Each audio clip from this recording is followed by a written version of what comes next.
Okay, guys, again, welcome to today's class. As you might be aware, today's topic is blues soloing basics. So we're pretty excited about this. This is a very important topic, I feel, for guitar in general. Like a lot of guitar playing has a lot to do with blues and how to improvise and make it sound like very stylistic from the blues tradition. So this will be very fun. Before we dive any further, I just wanted to first encourage you to participate in the class. So if you have any questions, comments, feel free to raise your hand on Zoom, open your mic, or leave your questions in the chat. And that goes for the people on YouTube as well. We'll be checking the YouTube chat. So if you have any questions or comments you would like to discuss, please leave them there, and we'll be very happy to just engage with you guys.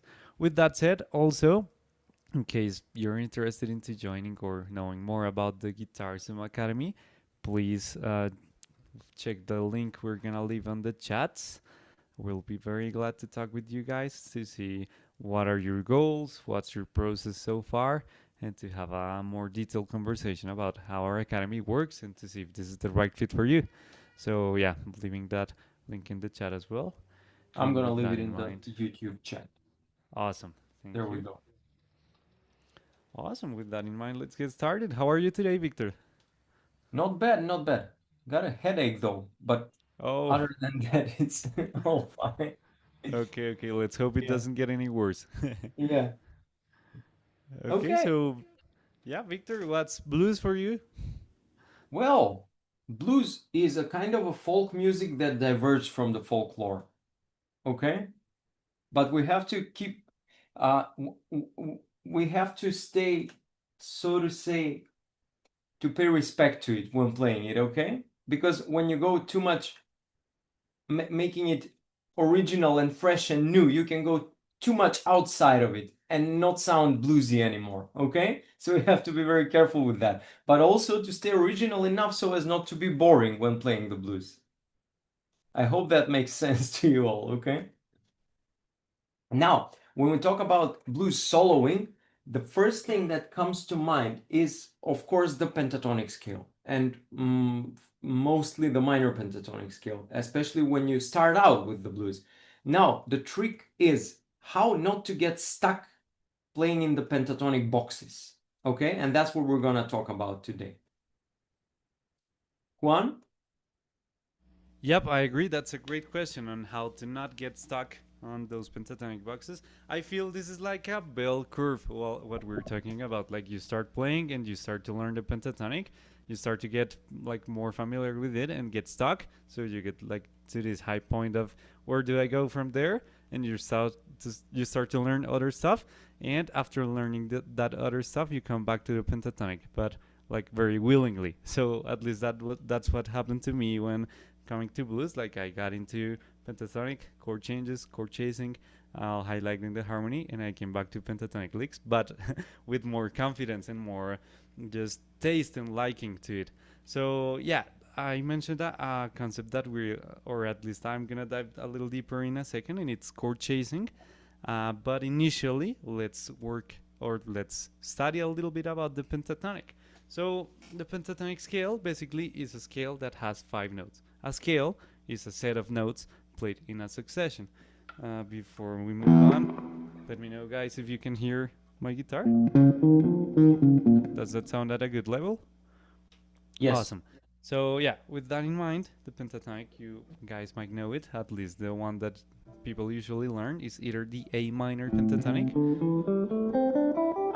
or the E minor pentatonic. For now, I want to work on the A minor one. So in case anyone does not know what I'm talking about, it's a scale that has 5 notes. Those 5 notes on the fretboard will be A, C, D, E, and G. I'll do a graphic of that on the fretboard in a second to see how that looks like. But yeah, those are the notes that we play, and they're just repeated over and over. A, C, D, E, G, A, C, and so on. On every position you might find them, you will be playing the same set of notes. I feel the pentatonic has a very specific sound to it. Like it just by default, has that bluesy sound on its own. So even if you just start tweaking around with the notes,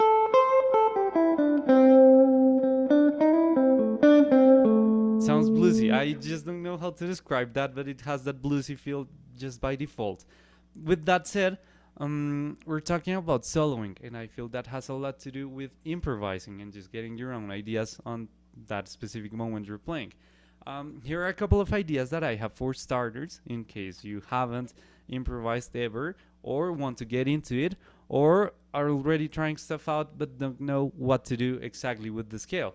So initially, again, I'm gonna draw a graphic of the scale in a second, so we have a clearer image of that.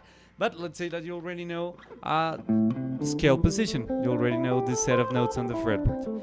One idea that I have for starting to improvise is to play with your phrasing. That means, same as in language, in music a phrase is an idea that has a start and an end. See how I paused there to make it obvious that I ended something?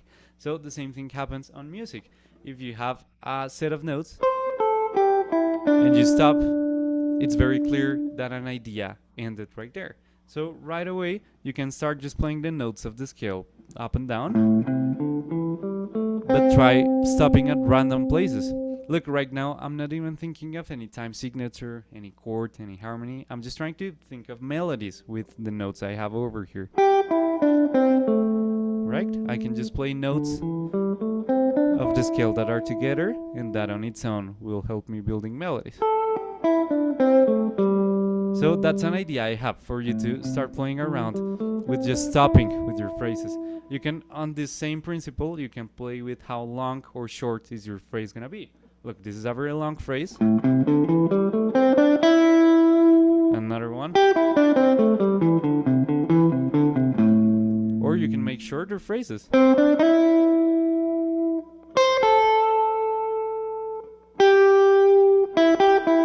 Right? Very few notes. So that's an idea you can play with, the length of your phrases and just stopping at any random note of the scale. Sorry. Right? We can stop at any given place. Those are some ideas for starters. You can implement this over a drum track, over a metronome, whatever you're practicing over, or just on your own, as I'm doing. I'm just playing around and trying to find melodies on the scale. So I feel that's a good starting point, not only to get your creativity going, but also just to get used to the sound of the scale. When practicing and playing melodies on it, you just start to interiorize a little better the notes that you're playing with. So that's an idea that I would say for starters. Now, another one on the same note is we were playing with movement either up or down on the scale, right? Either going like this or going the other way, right? But we can also zigzag in between the same phrase.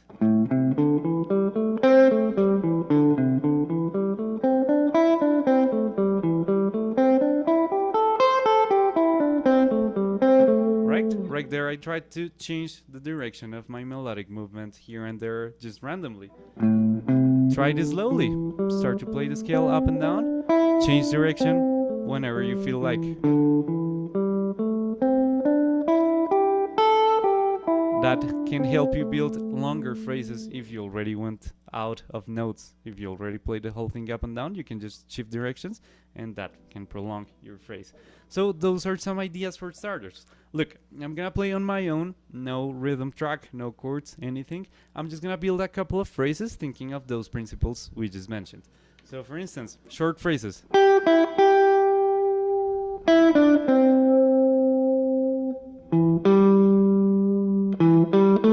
Longer phrases.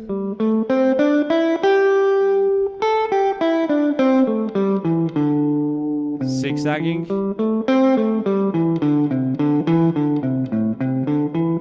Short phrase.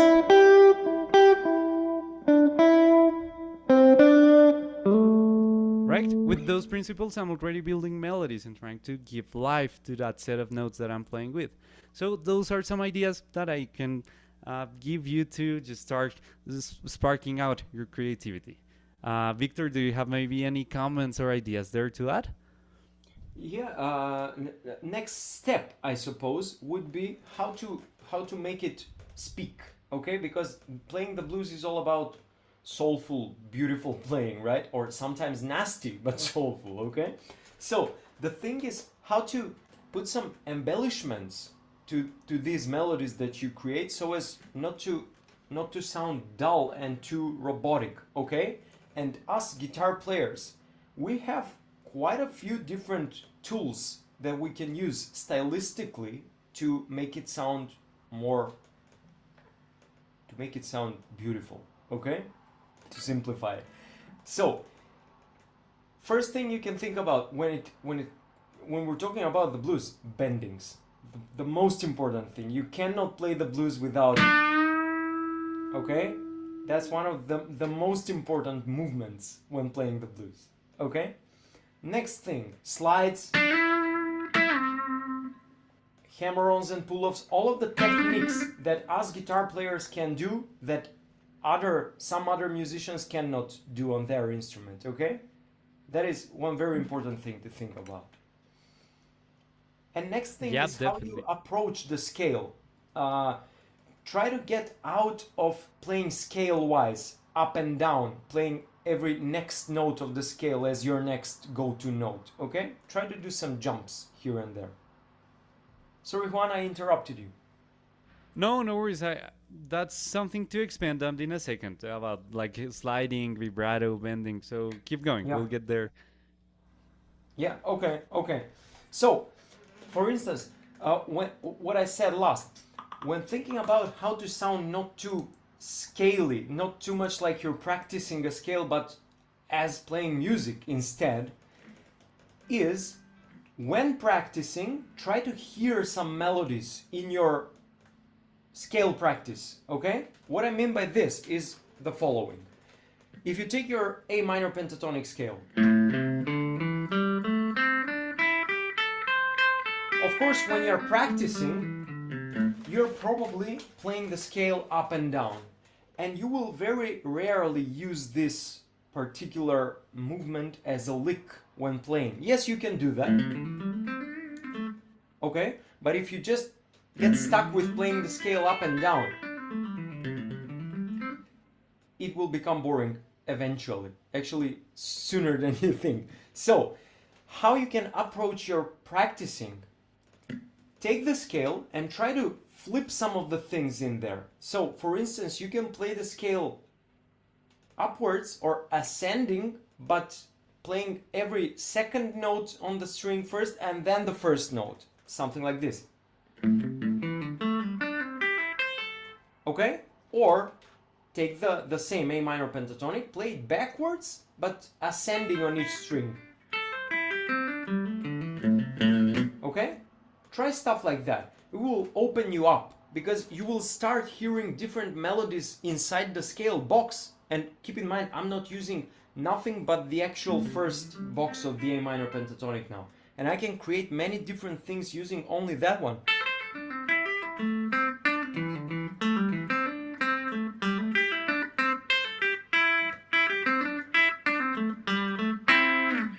Okay? Does that make sense? Do you have any comments, any questions?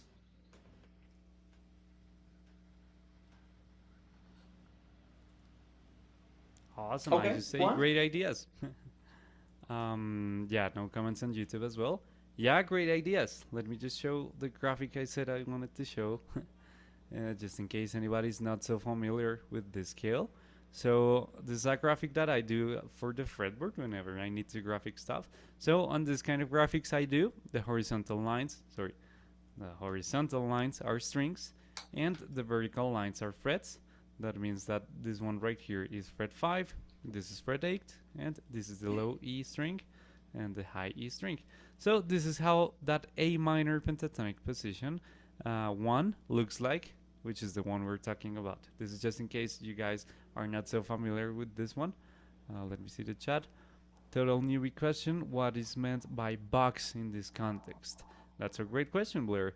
So I feel that can have two answers. It depends on who you're asking. For instance, for me, it can refer to seeing like a fragment of the scale, like literally a rectangle on the fretboard. For instance, this box right here can be these 4 notes.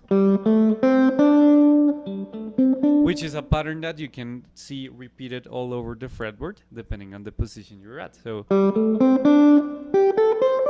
right? Where else?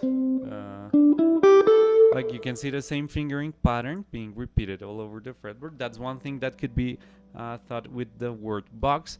Or another one is just taking a look at the whole position. That's what I call position, but that can be called box as well, which is just finding the scale on a specific part of the fretboard. Victor, what would you answer on box? Yeah, I'm sorry. I might have used a slightly wrong terminology, but yeah, as Juan said, depends on who you're asking.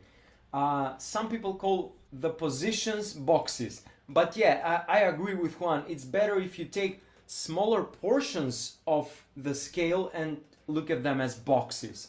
Other than that, what I meant was the first position of the A minor pentatonic scale. Sorry for the confusion. So the first position is, I'm sure you all know this one, right?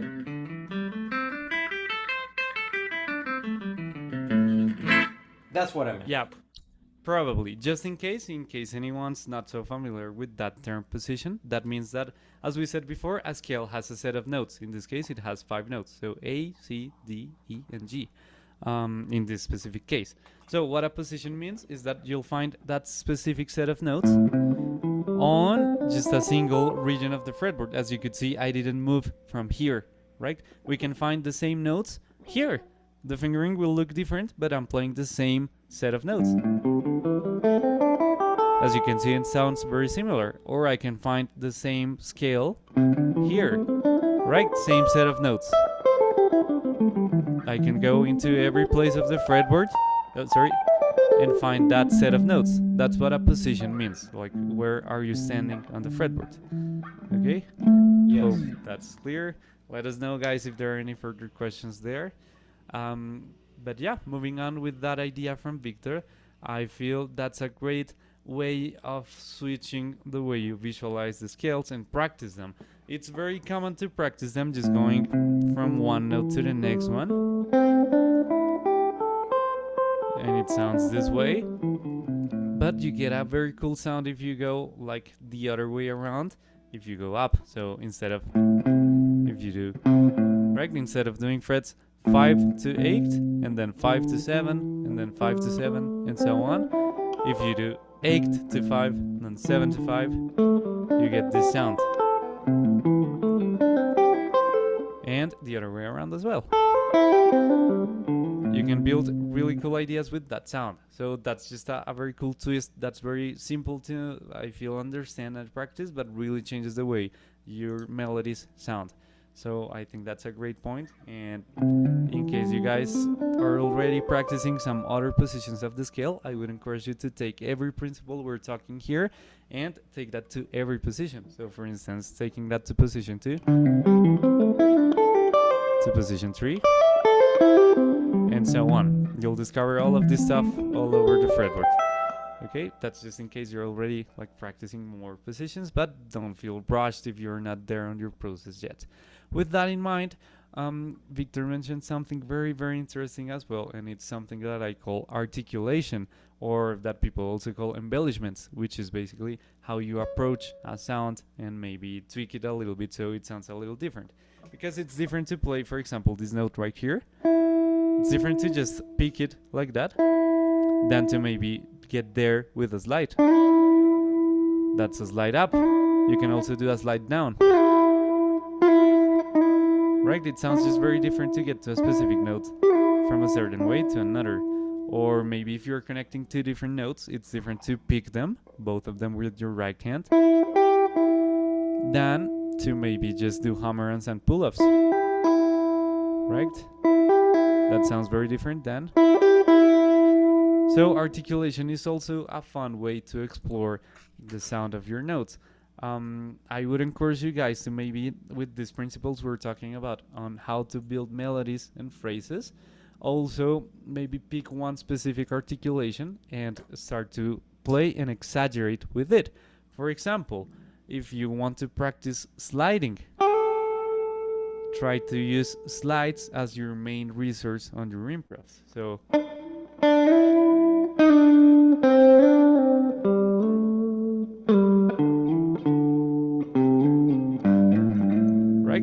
obviously exaggerating. Basically, every note I did was a slide, but the point being, try to really get the juice out of any articulation you're studying. That can be with a slide, that can be applied to bends as well, so maybe try exaggerating using bends.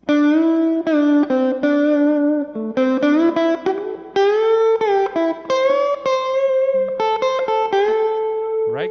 Try to just get the juice out of every technique you're exploring, whether it's a slide, a bend, a vibrato.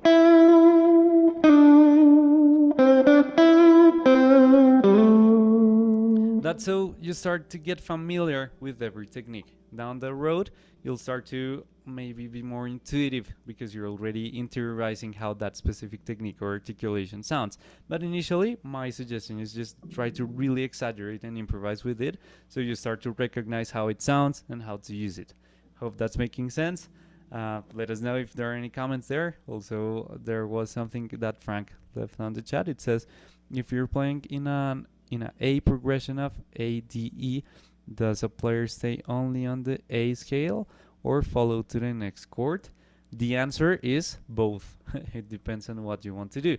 Yeah, that's something I want to expand later on the class, which is a technique called chord chasing. I'll get there. Maybe, Victor, do you have like a quick answer to that? Yeah, that's actually a very good question, Frank. And yes, the answer is yes and no in the same time, because sometimes if you just follow the chords with their respective pentatonic scales, you will hit a note that is not a part of the previous pentatonic scale. What I mean by this is the following. In the A minor pentatonic, I have A, C, D, E, and G, and that's it.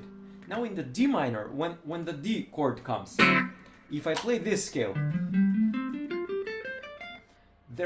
there is actually one note here that doesn't sound right, and that's the F note, because the F note in an A minor, in an A context, sounds too dark. Okay? Even though the chord here is a D chord, you can, I would much rather use an F sharp note in there, and that's another thing that we're gonna talk about is other scales, other scales that are not the pentatonic scale that you can use in a blues context. But I would much rather use that note because the chord is actually a D major, and the D major chord has an F sharp note, and if you throw in this F note, it contradicts the F sharp and it creates a dissonant like this. Okay? So yeah, you can use that always as a passing note, nothing wrong with that, but it won't sound very old school blues like. It will sound more modern, more even fusion. For instance,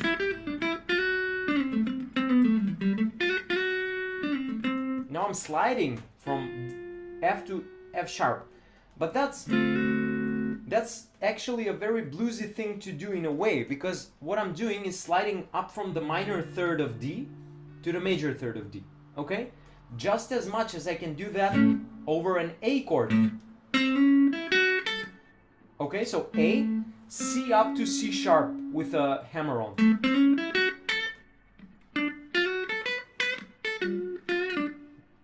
Okay? Do you understand what I mean, Frank? And everybody, actually.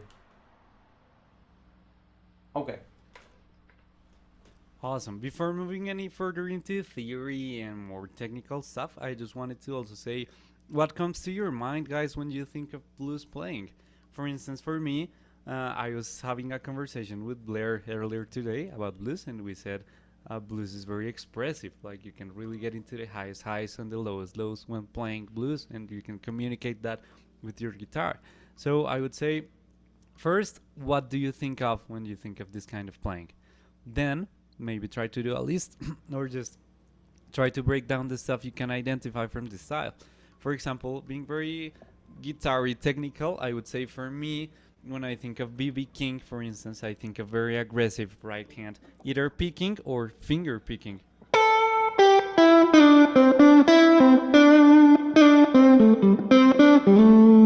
Right, I was being very exaggerated with my strength here.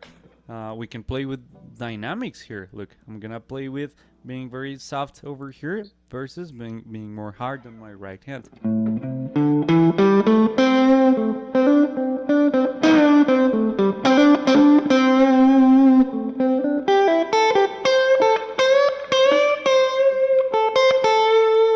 So that's one thing that can come to my mind, dynamics on your right hand.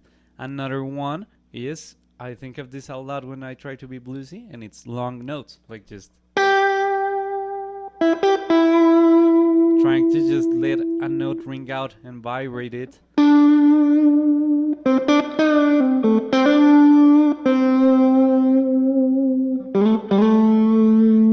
don't know why, I just think, at least from the little I know from B.B. King, when I think of him, I think of long notes being vibrated. That kind of stuff. Right?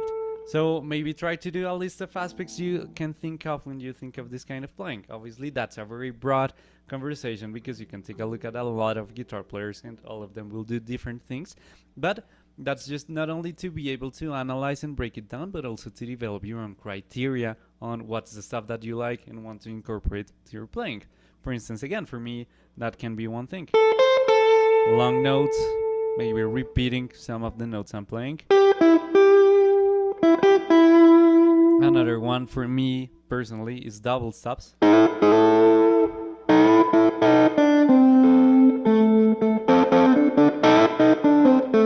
Right, so that kind of stuff. Like try to break it down and try to imitate on your own terms what you can identify from those players. What other ideas, like very stylistic, do you have, Victor? What I would add when it comes to how you approach your picking and your fretting is also how you approach your tone, your guitar sound. Because when we're talking about the blues, you don't want to go too much effect oriented in this with a lot of distortion and delays and stuff like that. Because if I play this lick, for instance, with too much of a delay and distortion, it sounds nice, but it sounds way more modern, more not really blues-like and not so old school as I said before. But if you approach it with a little bit of overdrive and then try to get the sound out of your guitar and the amp themselves, out of how you attack the string and stuff like that, it will sound much bluesier. Because I can play this same lick, for instance, like this. I can also play like this. I can roll the tone control down. I can play the same lick twice. Okay? And that's how I add character to the playing. So that's also something to think about. Yep, tone is a huge factor as well. Like not only the notes you're playing, but how are they being presented, I think is key. Also, I mentioned dynamics on your right hand because I feel when playing with overdrive or distortion, the guitar is very reactive to that. So look, right now, the only distortion I have is from my amp. So that's like a very analog, let's say, distortion. Look, if I go really gentle with my right hand, the note almost sounds clean. But if I start to attack it harder, it kind of roars. Especially if you add vibrato to the mix, it extends the sustain of your note, so you get a more aggressive note, right? So look, it's different to play a phrase like this than, right? So also play around with your dynamics on your right hand if you have distortion. That will change the whole thing. And that has a lot to do with what Victor mentioned on play around with your pickups, like try just different possibilities. You yourself explore your own instrument because every guitar is extremely different. Also play around with your volume knobs. Look, on this one, I'm gonna turn my volume down. Almost clean. Even if I go a little hard on my right hand, doesn't sound as aggressive as if I turn it all the way up. Right, so also play around with those dynamics, both over here and with the controls that you have over here. There are a lot of possibilities to explore there, so just try around. And also, I would just encourage you guys to literally just play around with the knobs, like be very curious and playful about what does this little thing do? What happens if I turn it all the way down? Play, okay, and if I turn it all the way up, okay, there's this difference. And be very just playful and curious. You'll start to recognize how every little tweak you do on your tone affects the whole sound of the guitar. So yeah, that's just an invitation to explore tone. And again, listen to the people that you like and try to identify what's their tone. Is it bright? Is it dark? Is it very distorted? Or not so much? How hard or soft are they playing? All of these factors are to take into consideration as well, like beyond just the scales and the notes we're playing. Those are some ideas. With that in mind, guys, I just wanted to make a little pause just to say welcome to the GuitarZoom Academy. In case you are digging this kind of conversations we're having, I'll leave you guys the link over here if you want to take a further look into this. How would you describe the Academy, Victor? I would describe what we do over there looks something like this, but much more of it, and much more personalized for every student, and much more often than what we do over here, okay? So yeah, you can click on that link after we are done with this session today and just book your first call with us, and then we can talk about your further steps if you're interested, okay? Also for the people watching us on YouTube, here it is one more time in the YouTube chat. Yeah, I just left it there as well. Okay. Awesome. What other ideas do you have on blues soloing, Victor? Yeah, next thing I want to talk about is scales. So the minor pentatonic scale is usually the go-to scale that we're thinking about when talking about the blues. But it is not the only go-to scale. There are few different elements that are very important when playing the blues, okay? And you cannot be a good blues player if you disregard some of them, okay? First thing is that the blues is a style of music that does not follow the typical minor or major realm, okay? Mixture of minor and major is something that is very characteristic for the blues as a musical style, okay?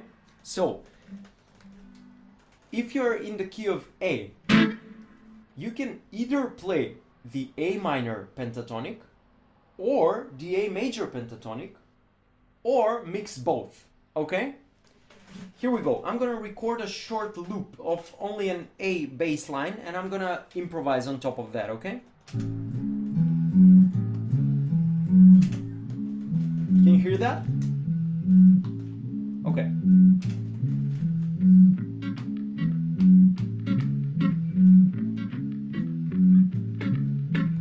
Okay. Now we have that backing track. Now, what I can do on top of this is I can play an A minor scale, pentatonic.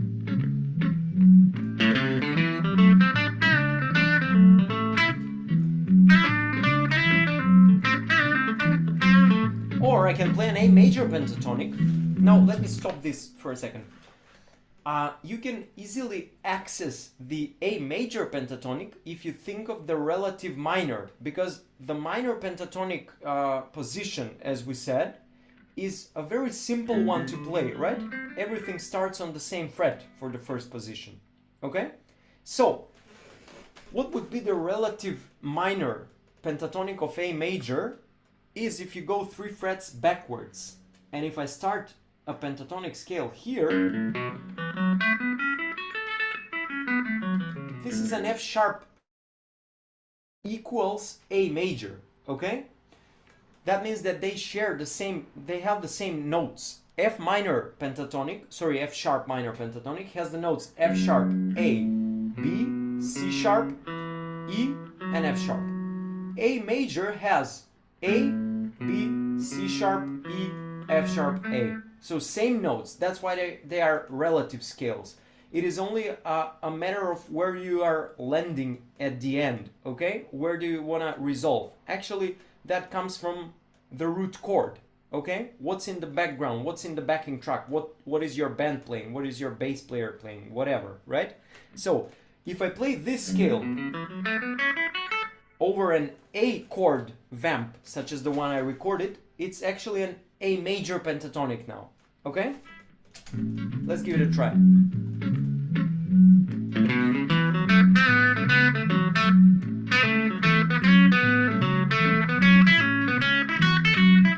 Which is much different than in its sonic landscape than this.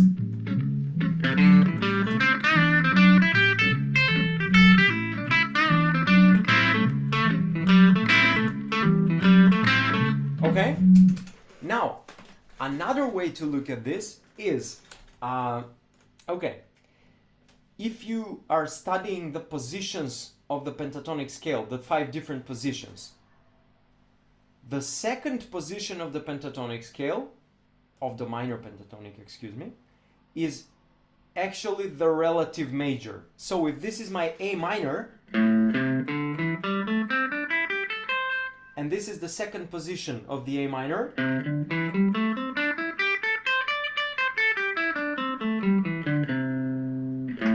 okay, this same position, which is second in minor, is actually a C major pentatonic. Okay? Let me know if somebody doesn't understand what I'm talking about, and I will explain it more in depth, okay?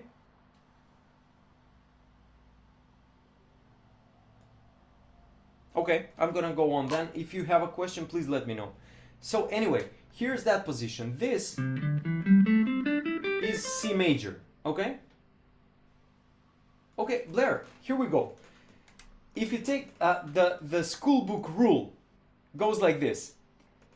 If you start the major scale on the 6th step and play the same set of notes, that's how you access the minor scale, the relative minor. Because if I take the C major scale, which is C, D, E, F, G, A, B, C, and if I start it on the A note, now I'm gonna have A, B, C, D, E, F, G. And that's an A minor scale. They have the same notes, but they're starting on a different one. So what was the first note in the major scale is now the third note in the minor scale, A, B, C, okay? Now, if I flip it and look at it the other way around, that means that if I start the minor scale on its third step, that's how I'm accessing the relative major scale of that minor scale, okay? So this same rule applies for pentatonic scales. If A minor equals C major in scales, it is the same for diatonic scales and for pentatonic scales, okay?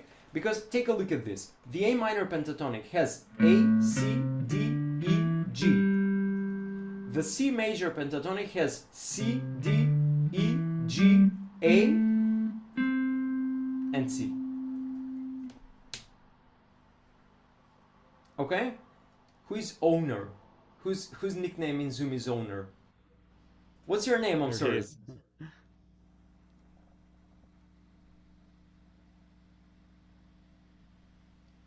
I cannot hear you. You're still muted.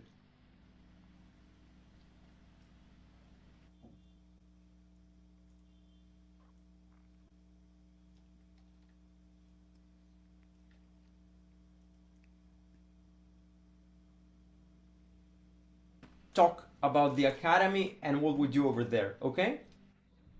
If you're interested in learning more.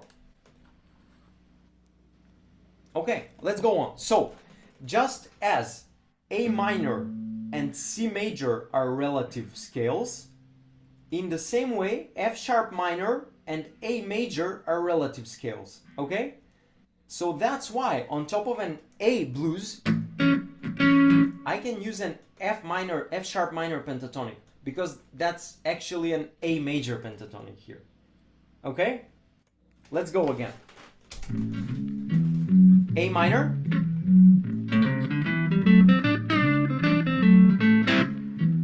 Now I'm gonna play the same lick here in F sharp minor.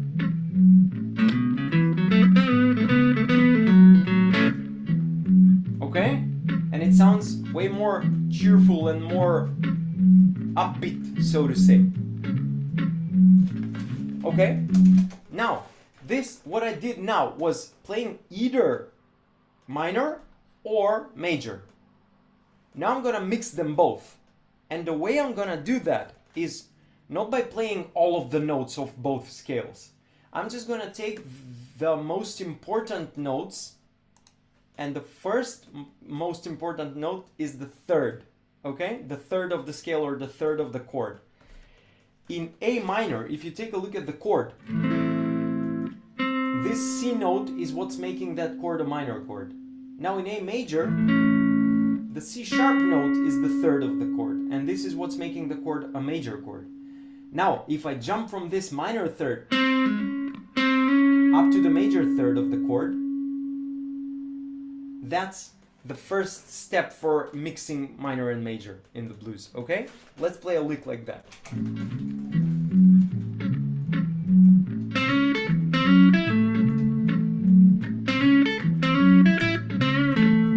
I can do it by hammering on or by bending.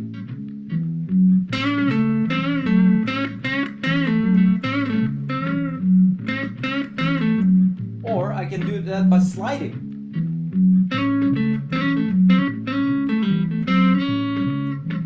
Okay?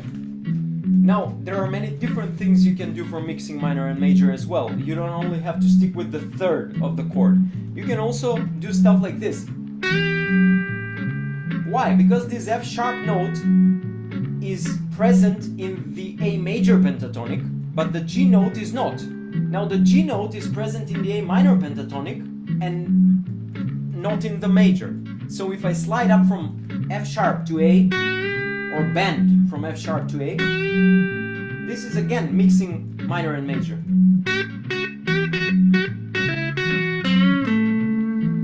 Okay? Frank says, when you're playing the A major, are you still using position 1 as you did in the A minor? Well, you can say that, yes, because what I did was I used this position, the first position of the F sharp minor, okay? So yes,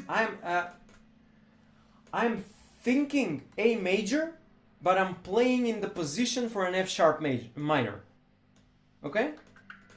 You can also do that somewhere up here. For instance, if you take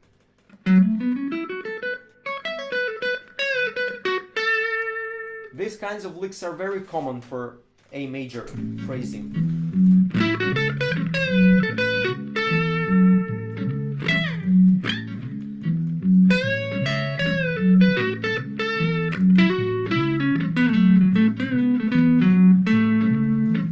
Please note that I'm using F sharp minor as a scale, as a position, but I'm always landing on the A note.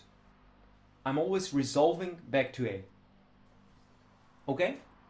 And just to wrap up this scale section that I started, aside from the minor and the major pentatonic scale and mixing both of them, another very important thing is throwing in the blue note, because the blues scale is the same scale as the minor pentatonic with one extra note in there, and that is this note. And that's called the blue note, the one that sits between the D and the E note in this case, or the fourth and the fifth of the scale. So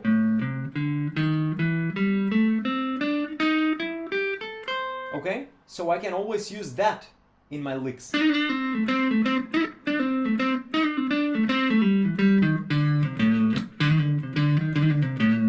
Okay, and it sounds very, very bluesy. Okay, Juan? Yep, great points. Look, I just wanted to expand a little bit on what you mentioned on the major and the minor scales being the same thing. Look, these are the notes of the C major scale. I know we haven't talked really too much about the major scale as a whole, but I just wrote the notes over here. So right here we got C, D, E, F, G, A, B, and C, right? Which sounds like this. That's the sound of the C major scale.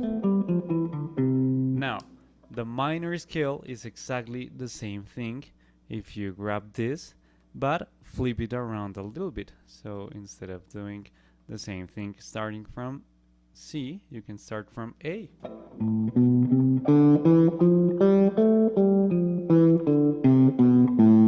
So that's the difference between the major and the minor scale. They can be the same thing, or maybe, let's say, not the difference between them, but that's the concept of relative keys. So it's grabbing the same set of notes, but playing them on a different context. So the one on top is the C major scale, and the one below is the A minor scale. Now, as you could see from what Victor said, the key number right here is number 6, right? So if we're starting on C, 1, 2, 3, 4, 5, 6, that 6 is gonna be A. That's the same thing as the relative minor, which is A minor. So that's the very same principle we were applying for the pentatonic. The pentatonic scale is the same thing, except it lacks these two notes. It lacks F and B. So look, on top I have, no, below I have the A minor pentatonic scale. And below, sorry, on top I got the C major scale. C major pentatonic, sorry. Which are the same set of notes, just starting on a different place. So that's why we were using both the minor and the major pentatonic as equivalents. We can use them on the same context, which is what Victor was doing, just transposed to this key of A major or minor. But yeah, hope that was useful in case there were any questions lingering on that end about relative keys. That's what that means. Same set of notes, different standpoint. With that in mind, I also wanted to touch on something called chord chasing, which had something to do with a question that was asked before by Frank about, do we stay on the same scale when improvising, or should we shift to other scales or other notes? So here's an idea. Maybe, guys, you have heard about something called the 12-bar blues. Have you? If so, please let us know. Awesome. So that's basically a chord progression or a structure that has 12 measures. And at that 12 measures, we follow a specific chord progression, which, for example, in this case, is A major for 4 bars, 3, 2, 3, 4, 4, 2, 3, then D major for 2 bars, A major again for 2, E for 1 bar, D for 1 bar, A for 1, and E again. And it starts over. So it's kind of a cycle, a never-ending cycle, right? It gets you back on top to keep on improvising. So I wanted to mention that because the chords are changing, right?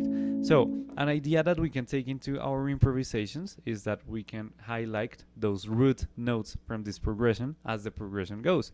For instance, all of these roots are actually on the A minor pentatonic. Here's A from A, here's D from the D chord, and here's E. And you can find them on different places on the same position. Okay, those are all the instances where I have A, D, and E on that position.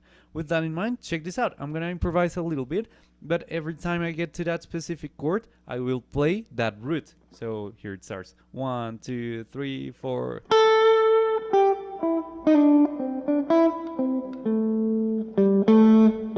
Here's D, A, E, D, A, E. Right? It was somehow hearable or audible, this chord progression that I was playing underneath, like that whole 12-bar blues. Although I was playing melodies, as long as I can highlight notes of the progression or of the specific chord I'm over with, the progression is gonna be noticeable. So that's the technique that over here we call chord chasing. It's just playing notes from the chord you're playing on the progression. For now, I would invite you guys to start playing just the roots.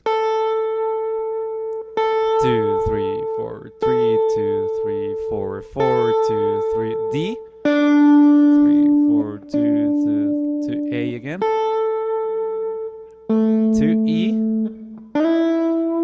D, A, and E. Once you're very comfortable there, that will take a little bit of time to like getting used to where the roots are and actually playing them in time. But once you can do that, I would start to encourage you to fill up those spaces that we're leaving. Right? I'm just trying to improvise melodies.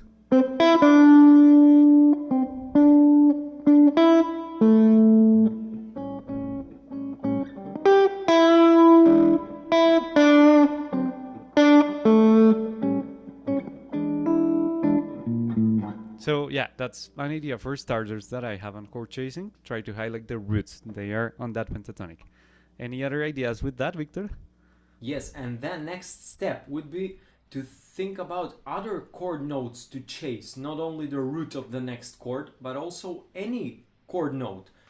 And you don't have to be too much into music theory to be able to do this. Because if you just take a look at the shape of the chord, let's say we are still in the key of A, the second chord is D. You can land on any of the notes that are within the shape of the D chord, okay?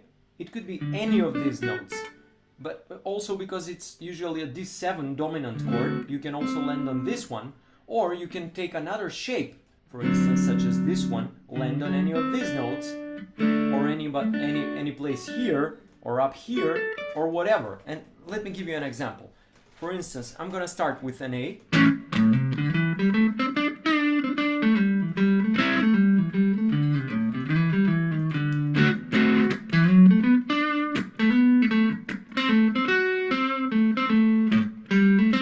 You see how for the whole 2 bars, while the D chord is sort of playing in the background, even though I am playing by myself without a backing track here, you could hear the D chord being formed by all of these notes that I emphasized, okay? Because I'm sort of arpeggiating the D chord. I'm playing all of the chord notes of that D major 7, sorry, D dominant 7, okay? And then when the E chord comes, for instance,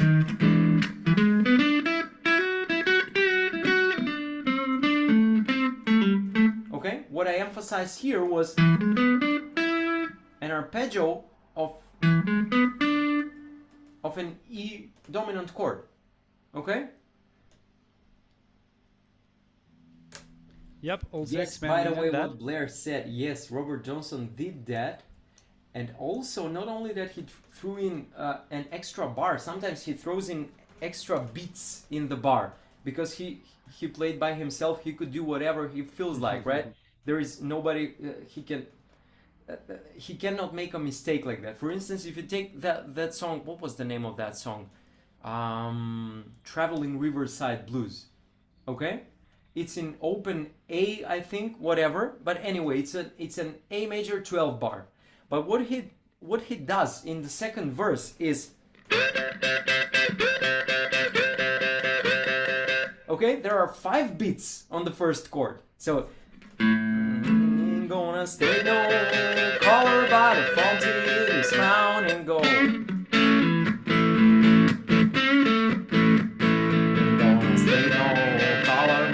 Okay, so pop pop pop pop pop pop pop pop 1 2 3 4 5 1 2 3 4 1 2 3 4 1 2 3 4. Okay, now he was polite enough to do this when playing by himself. Now John Lee Hooker was not too polite, and he was torturing his band with this, and he said, like, gentlemen, the bars are done when I say they are, not after the 12th bar. Okay, anyway, Juan.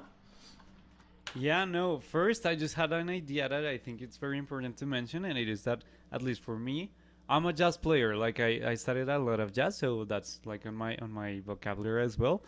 I think jazz and blues as well are more like an attitude towards playing than anything else. For me, they're not even music genres, just an attitude of approaching your instrument. So with that in mind, and with what you just said on Robert Johnson, he did whatever he wanted. I think it comes down to that. So on this lesson, we have talked about a lot of very technical stuff and maybe some ideas to try out. But at the end of the day, try to just have your personality here. Like, do whatever you want. Blues, jazz, every African American musical tradition is very punk on its DNA. Like, it's just trying to put yourself out there and express whatever you're feeling. So yeah, try to be careless and reckless with the stuff you're trying on your guitar. That will make it sound very alive, okay? And that will make it sound like you as well. So I think that's an important part of this conversation as well. And it's, yeah, we can think of the scales and we can think of more tools to add to our repertoire, but at the end of the day, it's what voice are you bringing to your instrument and how are you getting it out there, which the reflection comes to. With that said, changing topics to, again, chord chasing. If you're maybe more advanced on your music theory and you already started exploring this 12-bar blues with the root notes, it could be a good idea to start exploring other notes as of the triad or even the seventh chord, as Victor was saying. So for instance, here's an attempt of that, but not landing on the root notes, but the thirds. The third of every chord has the special characteristic of making it obvious that we're playing that specific chord. So look, 2, 3, 4.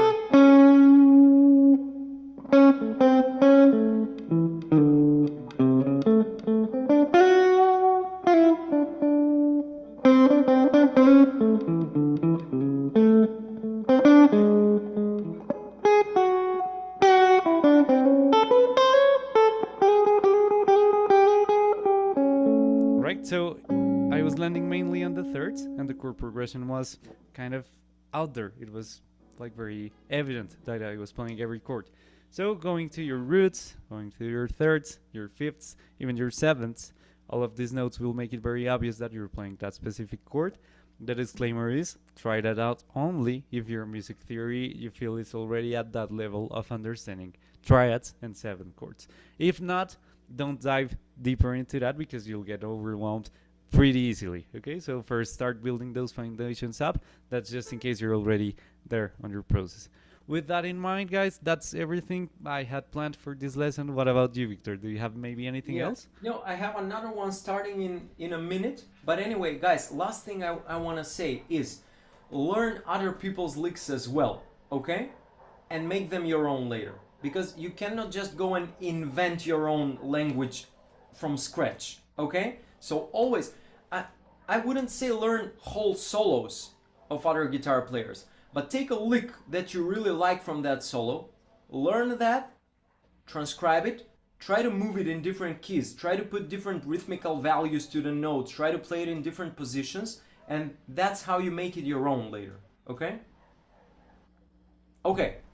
I gotta go. Thank you for joining. And awesome. See you next time. And also here's that link again before I leave you. Okay? Yeah, I was looking for that one. Book your call with the Academy and we'll talk some more.